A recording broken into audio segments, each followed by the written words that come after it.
Então vamos lá. Nós falávamos na aula passada sobre a infração penal, especificamente sobre a teoria da tipicidade e mais especificamente na conduta por ação. Então vamos voltar? Só para você recordar um pouquinho. Olha, tipicidade, ela é composta por vários elementos a partir da teoria finalista, ela é composta por conduta, composta por resultado, composta por nexo de causalidade e composta por adequação típica. Essa é a estrutura da tipicidade. Na aula passada, começamos a falar sobre a conduta e sobre uma espécie de conduta, que é a conduta por ação. Mas resta falar ainda sobre a conduta por omissão, ou a conduta omissiva. Lembrando, a conduta por ação é um fazer do sujeito, um fazer proibido pela norma penal. Uma norma penal que ela é proibitiva, que ela proíbe aquela conduta que o sujeito praticou, o matar alguém, que é um delito por comissão. Lembra disso? Então vamos continuar daqui. Vamos para a segunda espécie de conduta, que é a conduta omissiva. Omissão, conduta negativa do agente. É um não fazer. O sujeito é responsabilizado por um não fazer, por uma omissão. Esse não fazer era um não fazer exigido por uma norma penal. Por uma norma penal que nós chamamos de norma penal mandamental ou norma penal imperativa. Essa omissão, que é esse não fazer do sujeito, ela pode ser realizada ou quando ele nada faz, é uma total inatividade. O sujeito não faz nada que era exigido pela norma. Ou então, ele até faz, mas faz algo que não era aquilo exigido pela norma.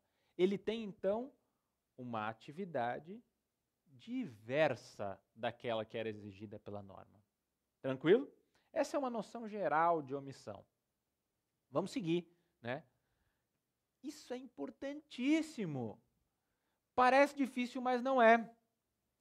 Essa omissão aqui, ó, essa omissão, que é a espécie de conduta que está na tipicidade, essa omissão, ela pode ser de dois tipos. Ela pode ser uma omissão própria,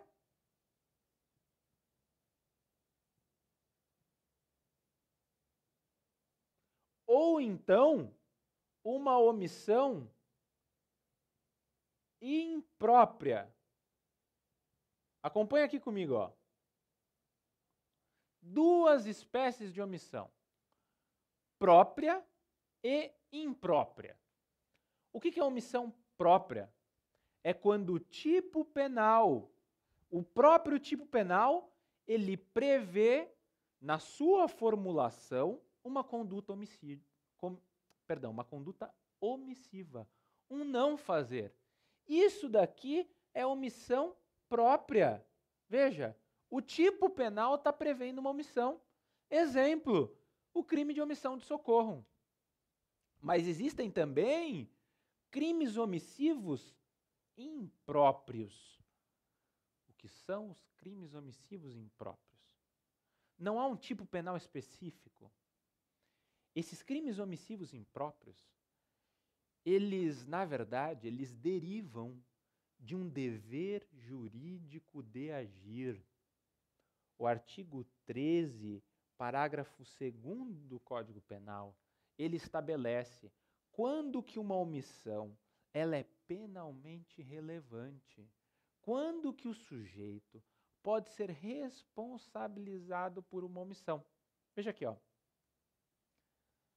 A omissão é penalmente relevante. Isso é omissão imprópria. Quando o omitente, ele tinha o dever jurídico de agir. E ele podia agir, ele tinha possibilidade concreta de evitar o resultado. Diz o Código Penal que esse dever de agir incumbe a quem? Tenha por lei obrigação de cuidado, proteção ou vigilância. Primeiro exemplo. Os pais em relação aos filhos. O pai que deixa o filho de 4 anos de idade solto em casa. Solto parece bicho, né? Apesar que as crianças, né? Eu tenho um filho de 4 anos que amo do coração, mas é um pequeno terrorista. Às vezes a gente precisa controlar, né? Mas voltando aqui ao exemplo, imagina que ele deixa esse filho sozinho em casa. Solto pegou mal, né? Sozinho em casa. E vai embora. E daí o filho, ele mexe no fogão, mexe um monte de coisa e ele se lesiona. Crime de lesão corporal. Se eu vou para o artigo 129 do Código Penal, que é o crime de lesão corporal, ele é um crime que prevê uma ação, ofender a integridade física ou corporal de alguém. Mas esse crime, ele pode ser praticado por omissão imprópria. Então, o pai que deixou o filho em casa sozinho e ele se lesionou, pode ser responsabilizado por esse resultado, porque ele teve uma conduta omissiva imprópria. Segunda hipótese, aquele que de outra forma assumiu a responsabilidade e impediu o resultado. Pense na babá, que celebra um contrato para cuidar e vigiar de uma criança e tem a mesma atitude descuidada. E com isso permite que o pequeno se lesione. Pode responder por um crime de lesão corporal. E daí responderia por um crime de lesão corporal omissivo impróprio. Terceira hipótese, que é previsto no Código Penal, no artigo 13, parágrafo 2º. Com o seu comportamento anterior, criou o risco de ocorrência do resultado. Aquele que, com o comportamento anterior, ele cria aquela possibilidade do resultado ocorrer. Vamos imaginar o sujeito que é um nadador profissional, está na praia com outro amigo e sabe aquela brincadeira? Ó, tá vendo aquele navio ali? O navio que está do outro lado do mundo. Então, vamos brincar de chegar primeiro no navio? Ele, então, nadador profissional, começa a nadar. Veja a minha coordenação na natação. Ele começa a nadar para chegar até o seu objetivo. E competindo com outro colega que já tinha um preparo físico bem precário e que não sabia nadar, né? Ele, com o comportamento dele, ele assumiu essa posição de ocorrência daquele resultado. E ele passa a responder com esse dever jurídico de agir em relação àquela outra pessoa, para evitar aquele resultado. Tranquilo? Essa é uma omissão imprópria prevista no Código Penal. Vamos seguir. Falando sobre conduta, a última coisa sobre conduta, se eu disse para você que a partir do finalismo, a conduta deve ser entendida como um comportamento humano, voluntário e consciente tendente a um fim, quando não existe consciência ou quando não existe voluntariedade, não existe conduta. Atos reflexos. Sabe aquela brincadeira que o médico bate no teu joelho, você levanta a perna? Imagina, bateu no joelho, levantou a perna, ofendeu o amigo do lado, lesionou o amigo do lado. Aqui não existe conduta humana. Não existe esse primeiro elemento da tipicidade. Segunda hipótese, os atos inconscientes. Se você atua como sonâmbulo, né? Sabe aquele teu irmão maldito que dorme no beliche e durante a noite ele pula do beliche e começa a andar na casa? Atos inconscientes. Ele não atua com consciência. então ele não responde por aquela conduta. Coação física irresistível também exclui a conduta. Alguém pega na sua mão e força a sua mão para que você efetue disparos, e a força dele é maior do que a sua para impedir que ele acione com a sua mão o gatilho da arma. Aqui eu não tenho uma conduta voluntária, eu tenho uma conduta que ela está coagida de maneira física, irresistível. Ele é mais forte do que eu. Não existe também conduta. E aquela cláusula genérica dos casos fortuitos e de força maior, que vão excluir a conduta. Beleza? Vencemos o primeiro elemento da tipicidade, conduta. Vamos seguir adiante. Resultado. Resultado. Qual que é o conceito de resultado? Eu tenho basicamente duas definições de resultado. Uma naturalística e uma jurídica. Um resultado naturalístico é a modificação do mundo exterior. Um resultado jurídico é a ofensa ou exposição a perigo de um bem jurídico. Isso vai ser importante, porque a gente vai trabalhar com a classificação de alguns crimes. E nós vamos perceber que nem todos os crimes, eles dependem de um resultado naturalístico para a sua consumação. Nem todos os crimes apresentam resultado naturalístico para a sua consumação. Mas todos os crimes, todos, possuem um resultado jurídico. Vamos lá? Classificação dos crimes conforme o resultado. Crime material, crime formal e crime de mera conduta. Isso cai na sua prova. Isso é importante. O que é um crime material? Crime material, anota aí, olha. Crime material é aquele cuja consumação ela depende da produção de um resultado naturalístico. Exemplo, o homicídio. O homicídio é um crime material. Por quê? Porque o homicídio ele só se consuma com o resultado morte. Crime formal. O crime formal é aquele, vamos anotar? O crime formal é aquele que ficou ótimo, né? É aquele cuja consumação não depende do resultado naturalístico. Mas ele é possível. Exemplo, a extorsão.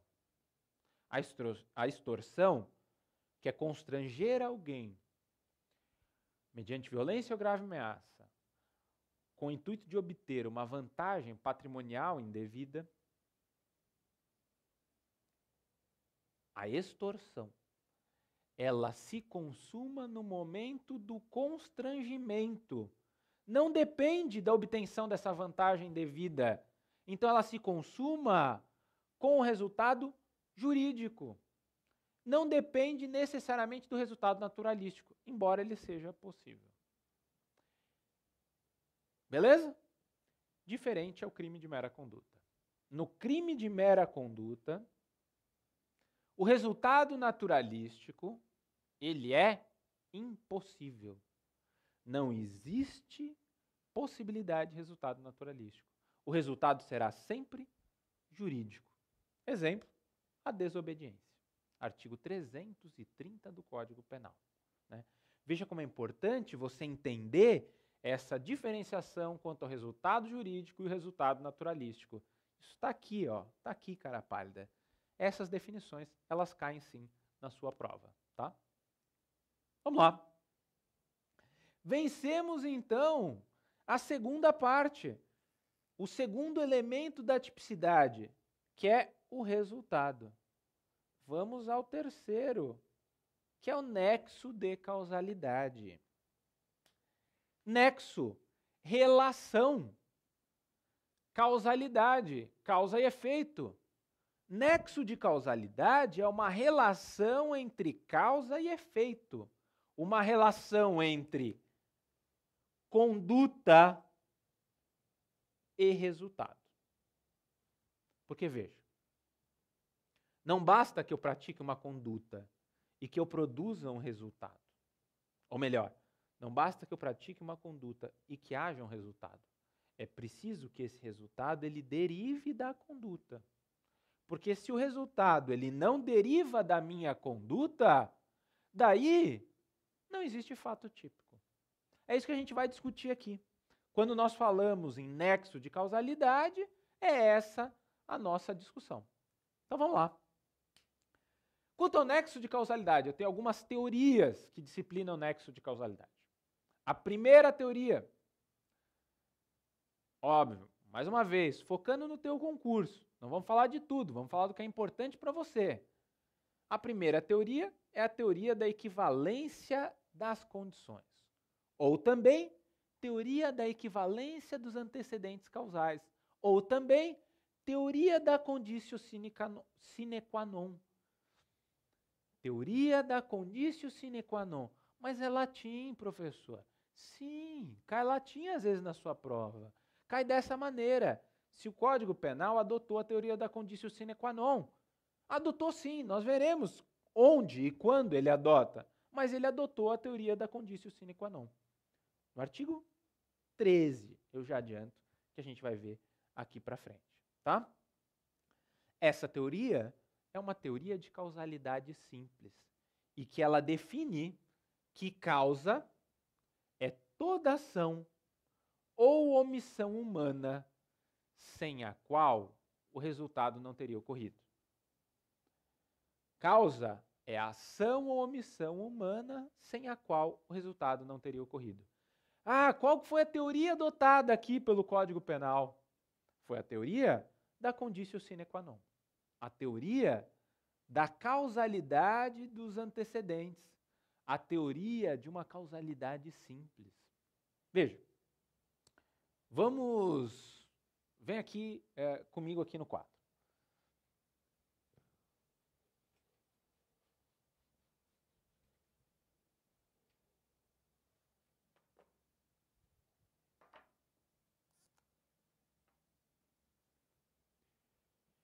Eu tenho uma conduta.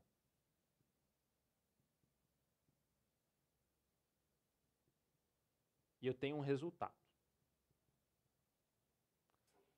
Eu estou pretendendo analisar se há entre elas, se há entre esses elementos um nexo, né? Uma relação. Porque eu só posso imputar o resultado a alguém se esse resultado deriva de uma conduta. Por esse artigo do Código Penal, o artigo 13, nós temos uma definição muito ampla de causa. Por exemplo, saco da minha pistola, efetuo 15 disparos contra o Antônio. O que é causa da morte do Antônio? Os meus disparos. Os disparos que foram efetuados por mim. Bom, mas eu só efetuei os disparos porque eu me utilizei de uma arma. Então, o fabricante dessa arma teria responsabilidade? Seria, ou melhor, o fabricante dessa arma, ele entraria nesse nexo causal? Tá aí a minha mãe, que me pariu. Isso ficou esquisito, né? Mas você entendeu. E a minha mãe, responsável pelo meu belo nascimento, ficou melhor.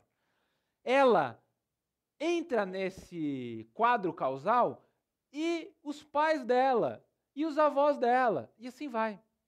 Aqui eu tenho uma noção de causa muito ampla. Então, na tentativa de diminuir essa amplitude causal, surge o processo hipotético de eliminação de Thierry, que diz que para analisar a causalidade, eu jogo todos os eventos na minha cabeça e eu retiro os eventos, vou anulando os eventos que podem estar relacionados com o resultado. Se com essa anulação o resultado não se produz, não é mais causa, tá? É bem verdade que essa teoria, ela diminuiu um pouco essa causalidade, só que ela ainda deixou uma causalidade aberta, né? Ela ainda não foi suficiente para restringir por completo essa causalidade. Agora, não se esqueça que para que alguém seja responsabilizado por um crime, não basta só conduta, resultado e nexo de causalidade. Depois nós analisaremos a responsabilidade subjetiva. O sujeito tem que agir com dolo ou culpa. A minha mãe não pode ser responsabilizada pela morte que eu gero de alguém. Por quê? Porque ela não agiu com dolo ou culpa, né? Então aqui a gente estava no nexo causal, mas você não pode esquecer que há ainda essa análise da responsabilidade subjetiva. Tranquilo? Então vamos continuar. Ainda no nexo de causalidade, ainda aqui nós temos uma outra análise, que é a análise da teoria da causalidade adequada. Teoria segundo a qual causa não é apenas aquele evento que contribui para a produção do resultado. Para que eu entenda algo como causa de um crime, ele precisa ter idoneidade para produzir por si o resultado. Veja isso. O meu juízo causal, ele será realizado a partir de qual que é a contribuição efetiva que um evento ele forneceu de maneira idônea, individual, para a produção do resultado. Olha aqui, ó. Artigo 13, vamos lá, ó, artigo 13, parágrafo 1º do Código Penal. Ele diz o seguinte: quando eu tenho mais de uma causa aparente para a produção de um resultado, o que eu devo analisar? Se esse resultado ele é produzido pela causa efetiva. Em outras palavras, olha aqui, ó. A superveniência de causa relativamente independente exclui a imputação quando por si só produziu o resultado. Os fatos anteriores, entretanto, imputam-se a quem os praticou. Bah, que troço impossível! Não, não é. Deixa eu te mostrar uma coisa aqui no 4.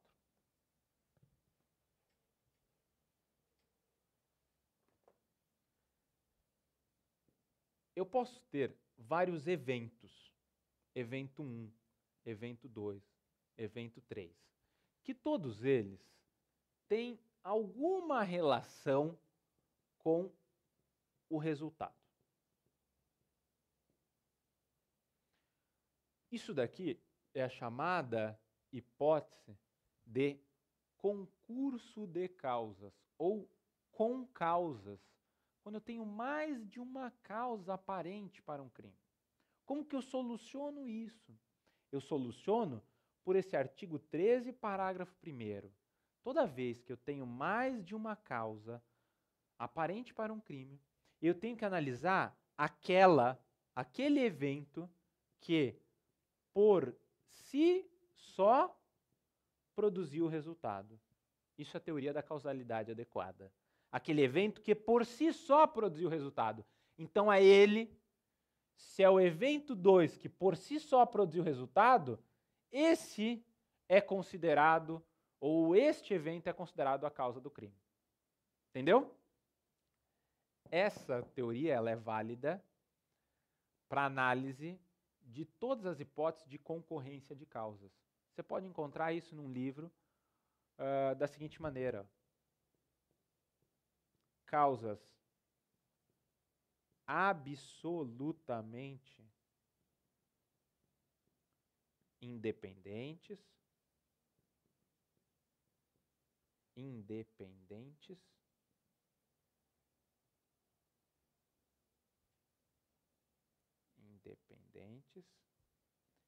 causas relativamente independentes. Daí vem assim no livro, ó, causas pré-existentes, concomitantes ou supervenientes. Não nos interessa isso. Veja, não nos interessa porque eu estou lidando a regra geral de solução. Em todas essas situações em que eu tenho mais de uma causa aparente para a produção do resultado, o que vale? O que vale é a regra do por si só. Ah, professor, o Leonardo saca da arma e efetua um disparo contra o Antônio. O Antônio é ferido, é levado a uma ambulância. Mas durante o trajeto até o hospital, ele morre com a colisão dessa ambulância. Qual que é a causa do crime? Aquela que por si só produziu o resultado. Ah, o Leonardo, ele foi atingido, ou melhor, né? O Leonardo foi vítima de envenenamento ao mesmo tempo em que ele foi vítima de um disparo de arma de fogo. Qual que é a causa do resultado? Bom, tudo isso eu vou analisar por essa teoria da causalidade adequada. Mas veja, o por si só, que nós falávamos até agora, ele é um elemento que rompe com o nexo causal e inaugura um novo nexo de causalidade. Por isso que ele resolve todos esses problemas de concausas, sejam elas absolutamente, relativamente independentes. Tá? Esse é o nosso princípio geral para a solução dessas questões aqui. Vencemos o nexo de causalidade, que é o terceiro elemento da definição de fato típico. Vamos, então, ao quarto e último elemento da tipicidade, que é a adequação típica. O que é adequação típica? É subsunção. É você conseguir adequar. Adequar o quê?